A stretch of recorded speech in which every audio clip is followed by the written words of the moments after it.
now it's recording. Jesus We are Christ. such amateurs. This cracks me up. Maybe that's the name of the pod.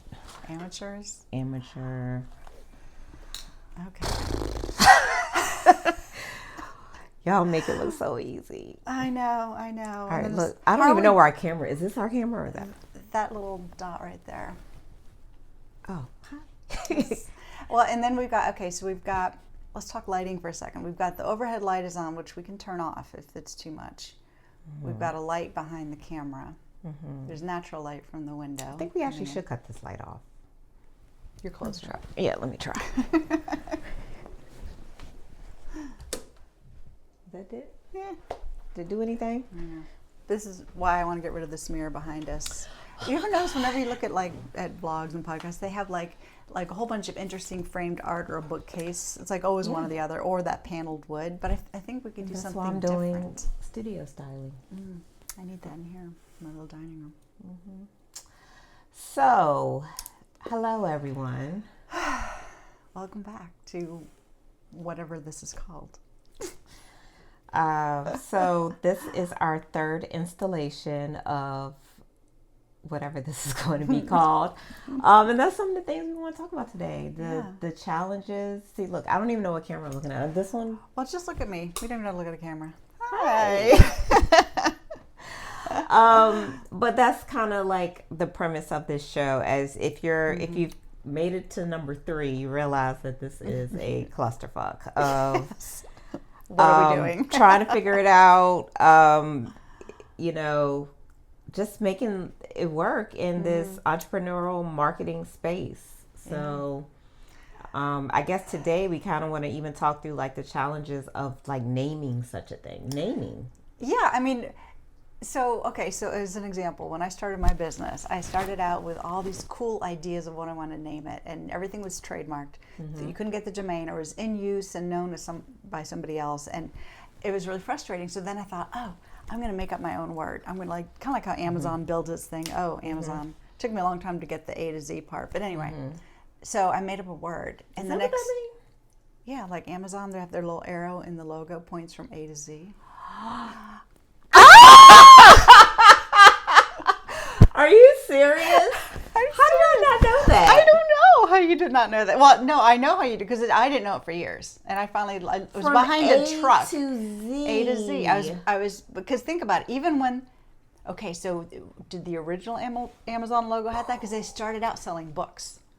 That was not A to Z. All right. That was just B. So I don't know, but anyway, so I was behind a truck in traffic once, and I remember having that moment going, "Oh, I get it."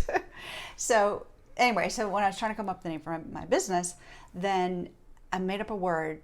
I can't even tell you what it was, because the next day I couldn't remember it, which means that is not my word. Good. Yeah. Not my word. So that's why I just went with my own name, because I thought, well, I am the brand. I'm not going to sell the business. If I was trying to build something to sell, then that wouldn't make sense. But it's just me. So yeah, when I don't. I also think that when you're naming something, keeping it personalized to you, you can never dispute that it's about you. So Saint Management, my last name is Saint Fleur. It just felt good, felt right. And also, like, if my son ever wanted to not be an engineer and do this, then it just all kind of makes family sense. Business. So engineering to creative stuff. Yeah, that happens all the time. Yeah. So you never know. But and management really was about, I never wanted to say marketing, because I wanted to manage different aspects of people's businesses, and like just as a whole, I wanted to be more inclusive. Well, it's funny that you say that, because I almost regret putting the name marketing in my business, because marketing has become one of those words that doesn't mean anything anymore. Yeah.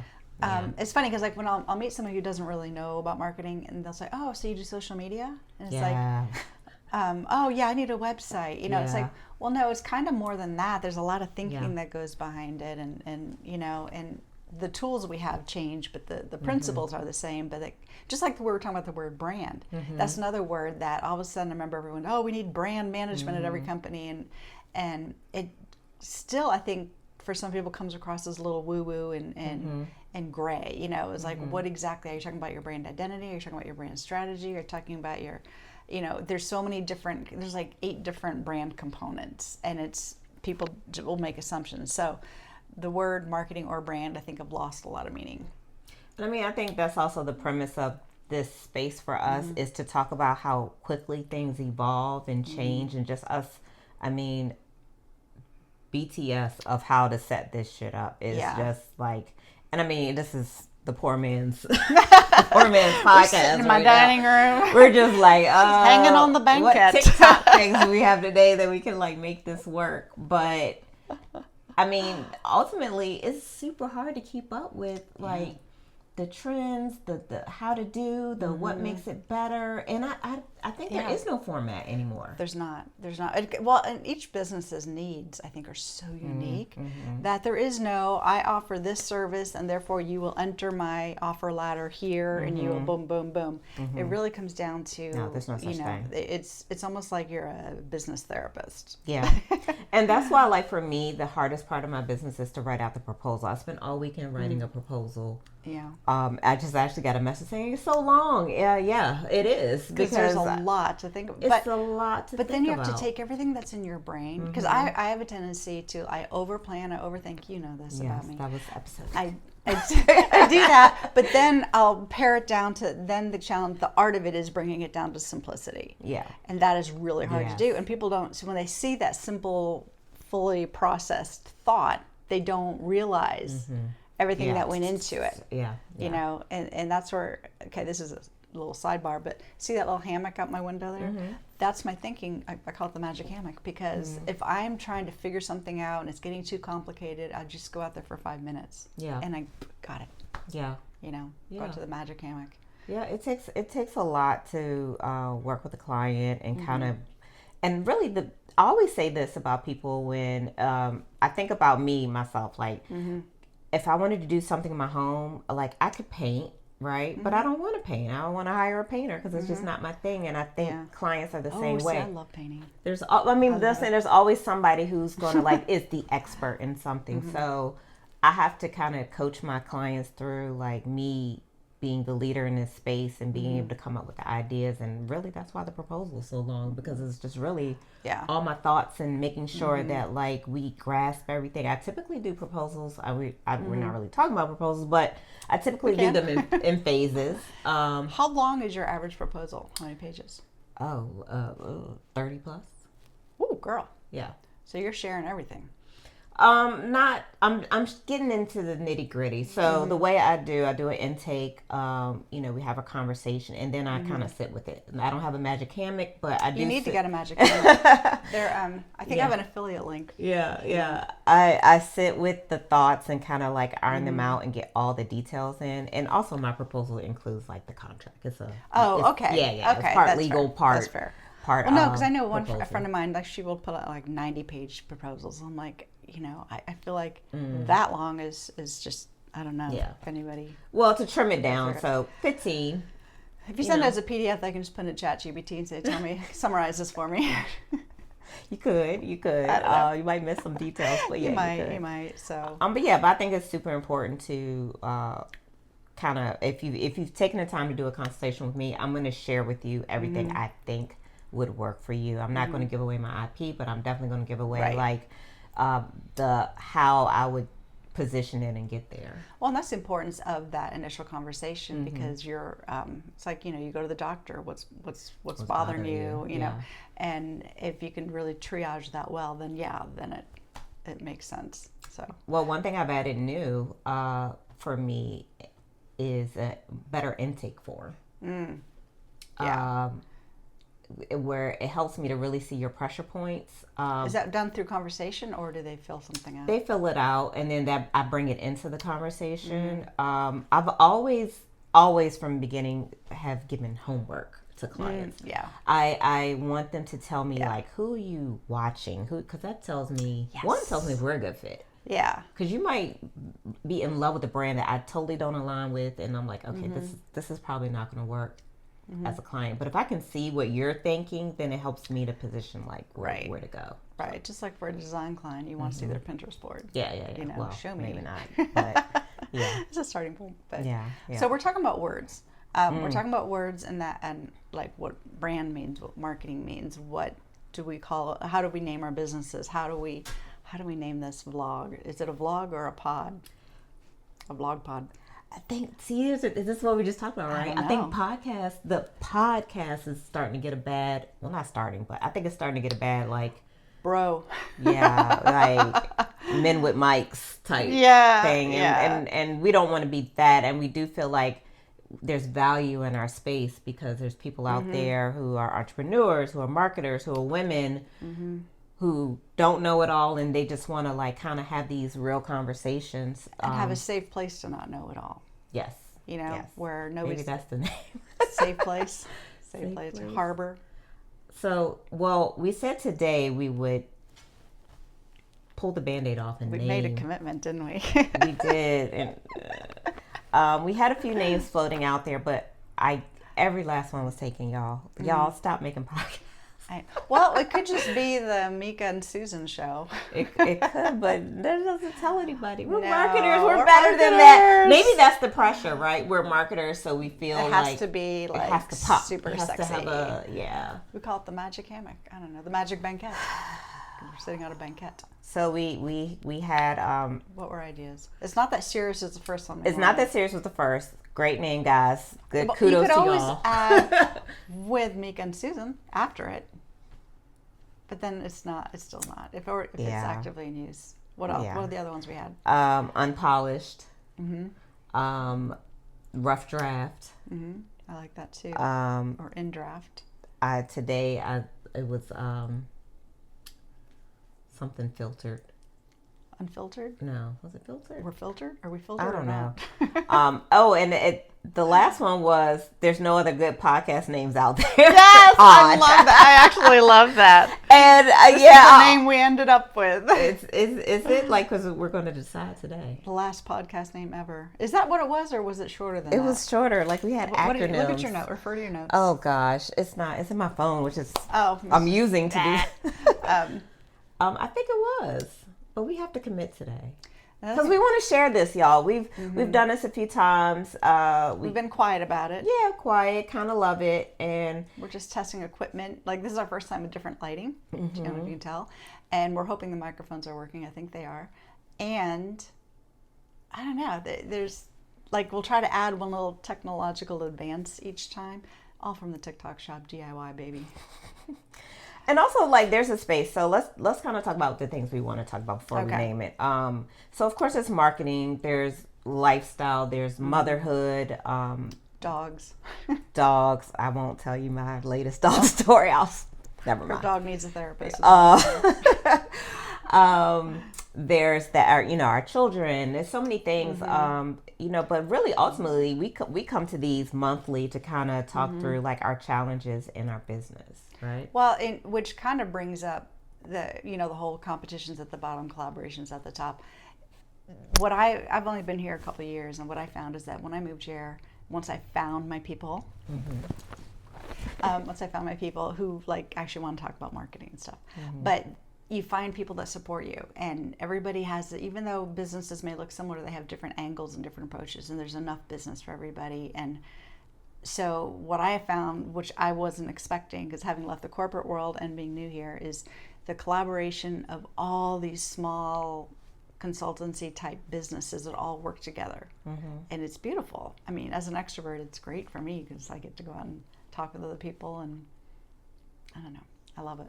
Yeah, I mean, that's been great for me in this year, being able to have the time and space to go out and meet people in this space and talk to them, because if you work on the corporate side and you work in marketing, you're very siloed. You only unless it's an agency where everyone's talking about agency marketing life, but if you're in the other side of that, if you're in the brand side, then you're really siloed. So and the language is completely different. We're circling back, we're north starring everything, and it's like you reach a point where you're like done with that north. I hate that one. Circle back. I know that's a pod. 1 year, so I was working at one company, had a really cool girl, Kate, who I worked with. Hi, Kate. And we were supposed to decorate all of our cubicle sections, like for Halloween and everything. So Valentine's came, so we made little candy hearts, and we put different little sayings everybody says at work on them and put them all over, and people they didn't get it. They're like, no, this they didn't get I was it. say, but they're offended? They didn't even know enough to be offended. Oh, It wow. was one of those. Okay. And then we also made like a bingo card. We took all the phrases people say in conference and meetings. We put them onto a bingo card, and we'd show up to meetings with our bingo cards, and we'd start. I won't say that I may or may not be doing that in my interior design class. With my teacher. Well, it's just funny, and it comes down to just being an observant of life and how people, say these things. But it's funny because I'm just like another one of my best friends. She lives up in Connecticut. Hi, Tracy. I love her because she's so direct, and she will not throw that crap at you. She's so direct, and she knows exactly what she's doing, and I just appreciate that more when someone starts talking that corporate speak. I glaze over sometimes. Yeah. It's like, oh. Yeah, it's PTSD. It is. It's triggering. It's triggering. Yeah, it is. It is. Which is why we're in our own space now. We can have our own words, our own lingo. Our own club. Our own daytime. Or at the club. Chatty chat. But yeah, words do have meanings, and I would say the one thing I know I wanted to talk about today was how hard it is to come up with to brand, really, right? And come up with something that you hope stands the test of time. Well, and I'll point out, it's not unlike picking out paint color. It's easier to pick out a color for somebody else's house than your own. Oops, you got low battery. Oh well, it's okay. We'll be fine. So, for example, I'm talking about painting my stairs because I'm in the mood and I like painting, and I'd like to do orange. But then it's like, how bold is that? But she immediately had an idea of, oh no, this color would work. Whereas for me, I'm going to overthink it because it's my house. Yeah. So maybe it's the same thing with naming. Yeah. Or maybe we should go sit in the magic hammock and think about it. Well, I also think that's why people hire us, right? Because, maybe they could do it. Well, sometimes you're just too close to it. Yeah. And you need somebody to kind of come in and say, hey, did you ever think about this? Or why do you do that? Because often the things we do are the things because we've always done them. I worked for a company once. It was a magazine company, independent publishers, and they had a huge layoff. 25% of the people were laid off. But immediately after that, they came around. The interim CEO came to every single department, sat down with all of us, and said, "Okay, what's on your mind? This is a safe space. Anything, and then anything you're doing, think through why you're doing it before you do it, even if you always done it, and just made that freedom to be able to make these decisions on the fly, because and it was an amazing difference because we had somebody encouraging us to think outside of what we knew. So maybe that's kind of what our role is. Well, I have a question too, because this recently came into my space with a client who is in the process of rebranding. They took over, kind of bought into a business, and they want to kind of make it their own. Gotcha. And they gave me the name that they want to name said business, and I won't say it. How do they feel about it? How do you tell your client the name that they picked is god awful and it just won't? How they're obviously, it sounds like they're emotionally attached to the name, but maybe you offer to do some field testing of it. I think that because that's changing the company name is a big deal. It is a huge deal. A big deal. It takes strategy. It takes and then you need thought. A whole campaign around it to. Yes, and there's going to be a dip while everybody adjusts. Yeah, I think you have to field test it, and that way let the people speak. Even if it's a man on the street, what do you think about? Interview people.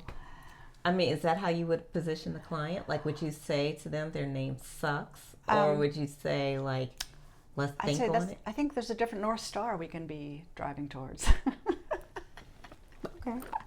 No, you can't say it sucks, but you can say that's a great, that's an interesting idea. I feel like they idea. pay me to say but let's consider some others, and then why don't we get some feedback? You're taking the soft approach. I'm it sucks.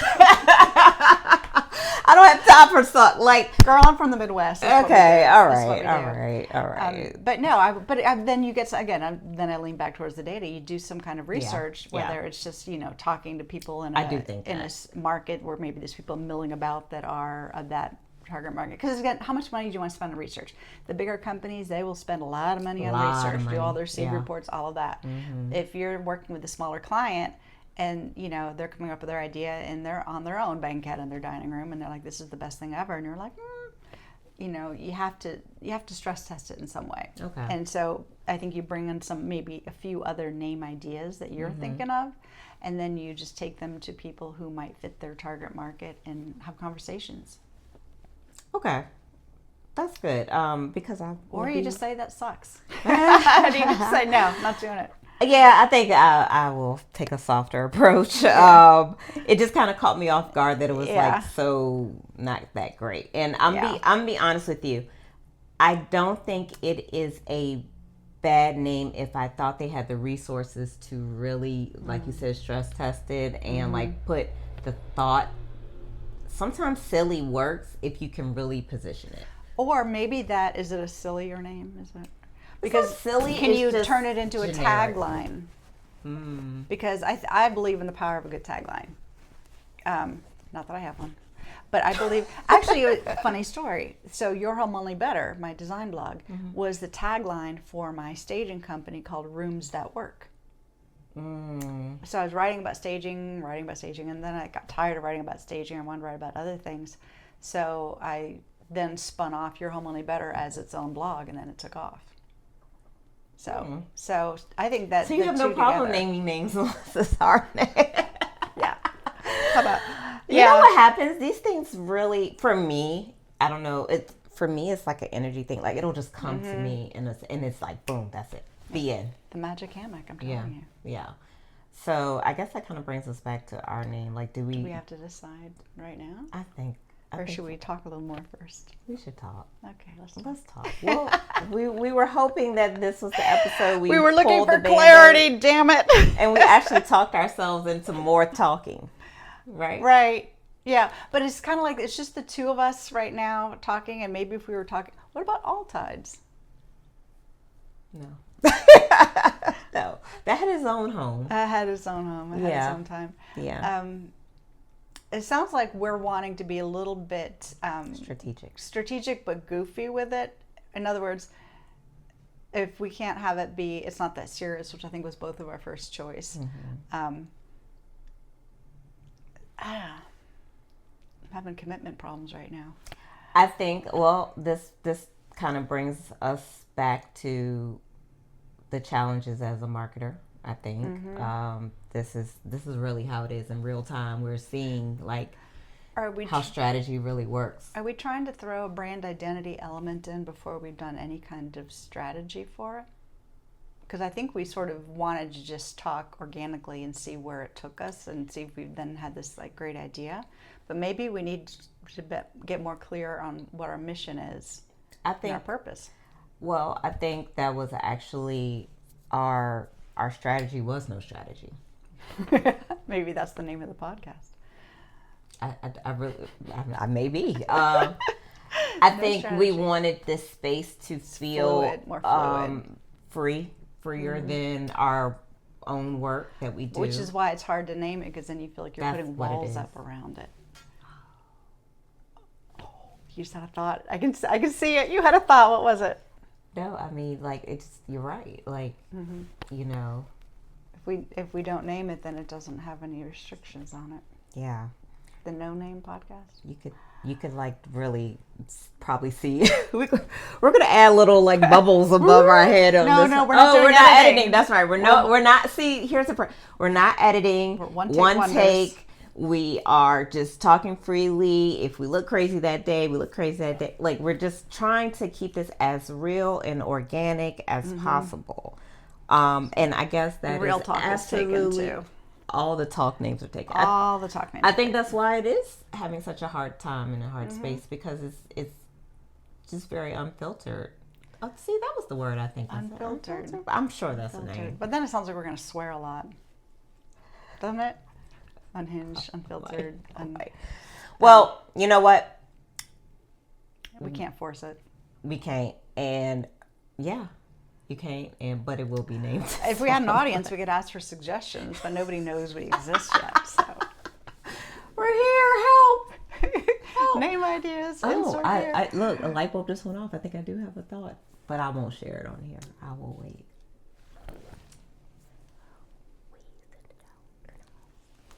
Huh? I can't whisper. Oh, we have microphones on too. Oh yeah. See? Okay, cut. It's over. Thank you, everyone. This has been great today. Peace out. Sorry. Next time we'll have more things to talk about. Love you guys. Whoever's our parents, our friends and our parents. That's all it's. All three of you. We love you. Yes. Thank you. Mwah. Adios. Bye. Oh my gosh.